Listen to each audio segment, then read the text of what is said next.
Eu vou contar para vocês um pouquinho como que surgiu a Escola Moitará. Moitará significa, o nome significa um ritual de trocas realizados pelas tribos do Alto Xingu, onde elas se encontram para um grande intercâmbio de conhecimento, produtos e culturas. E esse nome coube à nossa Escola Moitará, porque para nós realmente isso é o que representa escola, esse grande espaço de troca. Eu sou Beatriz Prieto Mello, com formação em magistério e terapia ocupacional e diversas formações dentro da antroposofia. Nesse caminho, sempre rico em experiências, fomos crescendo, amadurecendo como equipe. Empenhamos esforços também na construção de uma sede própria, que aconteceu em 1995. Um lugar encantador, muito bonito e com muito verde, em um espaço amplo, concebido de forma harmônica, que transmitia a sensação de um grande abraço. Nesse percurso, alguns professores saíram da escola para seguir seus próprios caminhos, fundando novos jardins. Alguns processos com alegria e outros com dores, porém todos levam ao crescimento. E assim o movimento foi crescendo cada vez mais em Cuiabá. Em 2020, infelizmente, com a pandemia, o trabalho tornou-se muito difícil e, inclusive, financeiramente, e não era mais possível manter o jardim. Decidimos, então, encerrar as atividades. Com muita dor no coração, mas compreendendo a dinâmica dos ciclos, que se encerrou aí nesse momento uma etapa, na certeza que não se encerrou um impulso, porque foram muitos caminhos que se abriram a partir de nossa história. E tudo permanece vivo hoje por meio de outros corações. Que hoje em dia, em Cuiabá, proporcionalmente, a gente tem muitos jardins, perto do número, do tamanho da cidade. Mas a minha maior gratidão é por cada criança que esteve conosco, compartilhando o frescor da infância, a alegria, a profundidade de envolvimento e a espontaneidade. Então, deixo aqui para vocês um resumo muito resumido, porque tem muitas histórias que decorreram de toda essa vivência, histórias muito bonitas, mas que aqui eu só deixo para vocês realmente como surgiu, com um caminho muito breve de como foi esse processo. Gratidão a todas vocês por estarem aqui me ouvindo. Obrigada.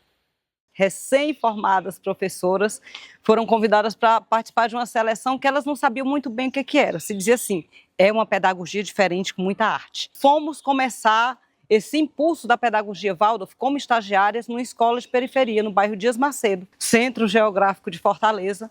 Meninas novas, cheias de vontade, mas chegando numa escola que já funcionava com a pedagogia tradicional. Então daí a gente precisou achar a forma de trabalhar e achar harmonia para isso.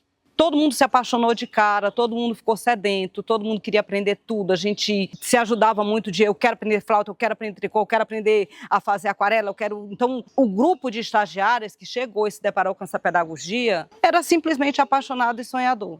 E estava disposto a fazer acontecer e fazer dar certo. E a nossa missão agora é, com essa pedagogia, continuar cuidando e preservando esse território que é terra fértil. O que a gente plantar vai nascer, vai brotar.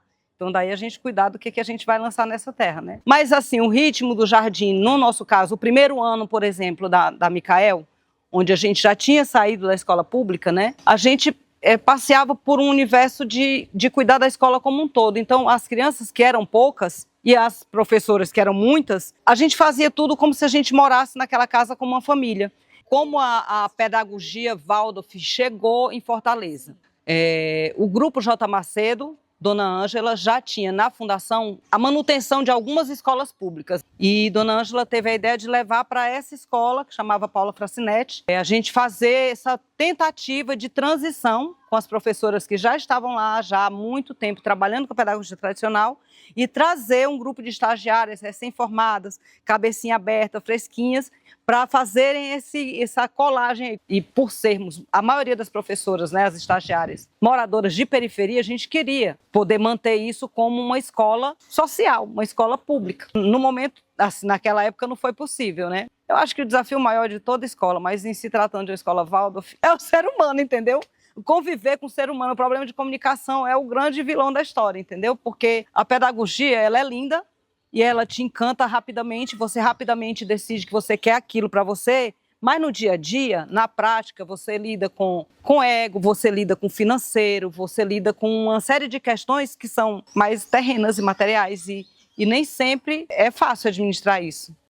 A fundação do jardim, né, desse primeiro jardim do Nordeste, que foi aqui em Fortaleza, vivia no coração de pessoas que faziam parte do Grupo J. Macedo e que tinham os filhos na escola Rudolf Steiner, lá em São Paulo, e vivia esse impulso de trazer para o Nordeste uma visão mais humanizada, mais espiritualizada do desenvolvimento da criança. Então vem desse sonho, desse lugar do encantamento que se tinha da pedagogia Waldorf. E nos nossos corações, nós que começamos, eu e Luizete, nós somos as primeiras jardineiras do Nordeste. Fortaleza sempre teve uma história de uma escola muito voltada para o vestibular e para os concursos. E aí a escola Waldorf tinha esse impulso no coração, que era da infância sem infância. Se juntava esse desejo de encontrar essa criança primordial que a antroposofia e a pedagogia Waldorf nos mostrava. Então as práticas eram baseadas nesse nosso impulso de juventude, com muita pesquisa, com muita orientação das pessoas que vinham do seu Peta Bicar, que a Luísa Lameirão fez parte da nossa formação, e a dona Vera Ferraz, que era o nosso grande exemplo. E como crianças do primeiro setênio, a gente imitava, né? A gente imitava e imitava com esse sorriso e esperança que nós tínhamos na época. Nós estamos aqui em Fortaleza há 35 anos. A Escola Micael de Fortaleza é a primeira escola do Nordeste. E a gente não tinha perto parâmetro. E era um material, muitos deles que vinham de São Paulo, que vinham da Alemanha, a gente ganhava esse material, mas nós já tínhamos esse desejo de trazer com uma linguagem nordestina. Nós fazíamos as nossas incursões pelo Mercado Central, pelo Mercado São Sebastião, e a gente já ia buscar elementos do nosso território, da nossa região, que tivesse esse impulso com a criança pequena, né? A gente queria muito que fossem coisas feitas por artesãos. Então era um misto de coisas que a gente trazia, do que a gente imaginava que era o mundo Waldorf, e do que a gente queria. Ainda não tinha uma conversa que hoje tem mais madura de brasilidades ou de regionalismo, mas a gente já tinha esse desejo. Ainda é algo a ser cumprido, né? Acho que a gente podia ter muito mais elementos do material pedagógico da educação infantil mais ligado às nossas raízes, seja qual for a região. Que as nossas escolas, que os nossos jardins saiam dos muros e que a gente consiga chegar a todas as crianças, né? Que seja uma escola que renove o que é puramente humano. Isso aí. Olá, eu sou Inocência Vanderlei, uma das fundadoras da Associação Pedagógica Waldorf do Recife, que iniciou há 26 anos um Jardim Waldorf aqui em Recife. Na educação infantil, você vai ensinar o que você é. Você não ensina uma matéria, você não ensina sei lá, um método. Você ensina o que você é. Então eu comecei mais a ler, a fazer trabalhos manuais, a fazer arte. Minha preparação principal foi essa. Foi me conscientizar que eu estaria na frente como exemplo de um ser humano para aquelas crianças. Pioneirismo exige muito desejo, vontade que aconteça. E isso faz com que a egrégora vá atraindo pessoas com aquele desejo também. Então eles começaram a ver que não era só deixar a criança. Eles tinham que participar, eles tinham que ajudar no ambiente, que era importante que as crianças percebessem que também os pais queriam aquele local bonito, aquele local seguro para eles poderem se expressarem. Então eu acho que isso ajuda bastante. O Projeto Salvador é uma instituição social-pedagógica com inspiração Waldorf. O carro-chefe do jardim é o amor, é o aconchego, é o cuidado, é o carinho que a criança precisa ter. Isso se faz naturalmente a respeito do ritmo, porque tudo é ritmo. A natureza tem ritmo, o nosso corpo tem os seus ritmos. Ela precisa brincar, ela aprende a fazer pão. Ela é baseada numa visão do ser humano. A gente pensa no corpo físico dessa criança que precisa brincar, precisa ter momentos de alegria, tem que aprender coisas, tem que ter um ritmo de vida. Ela precisa dormir.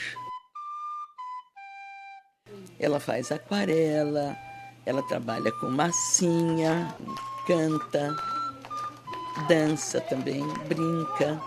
É toda uma postura assim muito saudável. Depois, então, vem uma outra necessidade, que é a necessidade do encontro com a beleza.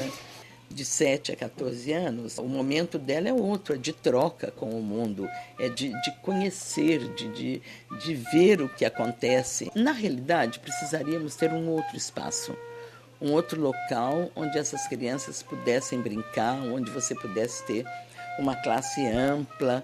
Tem que buscar pessoas ou entidades que queiram ajudar-nos a comprar um espaço. A demanda muito grande é pelo jardim. Precisamos urgentemente oficializar a existência desse jardim.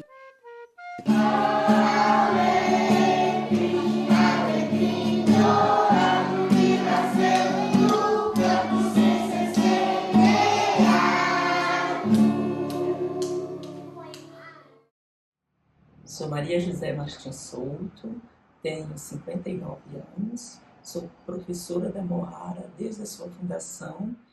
E esse impulso pioneiro, eu acredito que é o impulso de colocar algo no mundo, né, de ajudar a nascer. Né, assim, e Moara quer dizer em Tupi-Guarani dar à luz. Fizemos de tudo para que essa escola nascesse, né? Que esse impulso unânime de que todos queriam esse mesmo sonho, todos queríamos essa mesma coisa, a gente queria gestar essa escola, a gente queria que essa escola nascesse, né? Eu acho que as crianças elas eram menos intelectualizadas, portanto eu acho que elas tinham mais vontade, né? E acredito também que nós professores também, eu acho que a gente era mais felizes e a gente tinha mais vontade e a gente tinha mais liberdade, como essa lei agora dos 6 anos, né, da criança ingressar no primeiro ano com 6 anos. Isso é algo que veio de fora e que a gente sabe o tanto que isso é ruim para as crianças, né?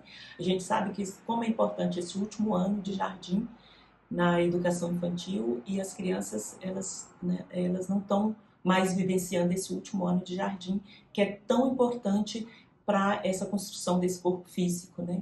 Meu nome é Silvia Reichmann. Eu cheguei aqui na região de Ilhéus e Itacaré no ano 2000. E em 2001 a gente começou um trabalho pioneiro e começamos com um pequeno grupo a transformar essa escola rural multisseriada numa escolinha Waldorf em processo, né? Nós tínhamos desde o início a intenção de fazer uma iniciativa Waldorf aqui que fosse prioritariamente atender as crianças da comunidade. As crianças daquela época eram as crianças da região, da vizinhança, né? Crianças todas de famílias nativas, agricultores, pessoas simples, crianças que, na verdade, já tinham essa vivência de brincar ao ar livre, de brincar com objetos variados, simples. O bom é que eu acho que os pais confiavam mais. E as crianças eram mais tranquilas porque não estavam sujeitas às telas naquela época. Na educação infantil a gente se reeduca enquanto adulto, né? A gente procura usar uma linguagem bonita, né? Cantar bastante, fazer gestos calmos e significativos. Como a gente estava em meio à natureza, a gente tinha um grande repertório de brinquedos recolhidos mesmo com as crianças, sementes, galhos, toquinhos, pedrinhas bonitas. A gente começou a visitar as famílias, a gente ia nas casas das famílias para fazer as matrículas, a gente fazia as bonecas na casa de uma das mães, então a gente tinha uma relação bem próxima com o nosso público, mas aí que a gente ia explicando algumas coisas, dando algumas diretrizes de como se deve lidar com a criança pequena, né? Mas como eram crianças de roça, elas tinham uma vida bem, que eu considero uma infância de qualidade, né? Talvez até as famílias levarem a sério, né? Que é uma coisa que a gente tem até hoje. Que as pessoas acham que educação infantil é bobagem, você vai quando dá, né? Você não leva a sério assim, a coisa do ritmo, da constância, da frequência regular, que é tão importante para a criança realmente se desenvolver bem. No começo, praticamente, só tinha crianças da comunidade. E a nossa intenção era trabalhar justamente com esse público. Então, a gente, com muita satisfação, sempre teve esse foco, nem sempre compartilhado com as famílias, porque as famílias, né, assim como em qualquer iniciativa Waldorf, reagem às vezes com uma incompreensão. Essa coisa de ficar brincando muito, para quê, né? A importância do brincar não está clara. Justamente que famílias moradoras da zona rural muitas vezes não dão valor, né, ao trabalho rural, à natureza, ao contato com a terra. Então, quando você vai exercer atividades assim, eles acham que é bobagem. É difícil, né, mostrar a importância dessas atividades primordiais, desse contato com a natureza, desse brincar livre, para alguém que tem um outro foco, que quer que seu filho estude, se forme, tenha uma vida melhor, tenha uma condição material melhor, né? E isso aí dificulta muitas vezes a aceitação da pedagogia Waldorf em todos os segmentos sociais. O Guaramirim nasce de um gesto coletivo, do encontro entre pais e educadores e de um sonho compartilhado de cuidar da infância. Antes de ser espaço, foi gesto. Antes de ser escola, foi encontro. Foi na casa de um casal de professores que esse sonho encontrou seu primeiro corpo no mundo. Com muitas mãos, foi sendo tecido um ninho de cuidado, de calor, de intenção. A todas as famílias e educadores que desde o início se fizeram presença, nossa profunda gratidão. Hoje, seguimos caminhando sobre o solo que vocês prepararam. O que era ninho floresceu como jardim e segue vivo, crescendo em comunidade. Com carinho e reverência, agradecemos a todos que tornaram possível o nascimento do Guaramirim.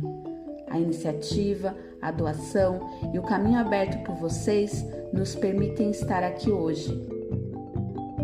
100 anos da educação infantil, Waldorf no mundo, 70 anos no Brasil, 11 anos de pioneirismo no Maranhão.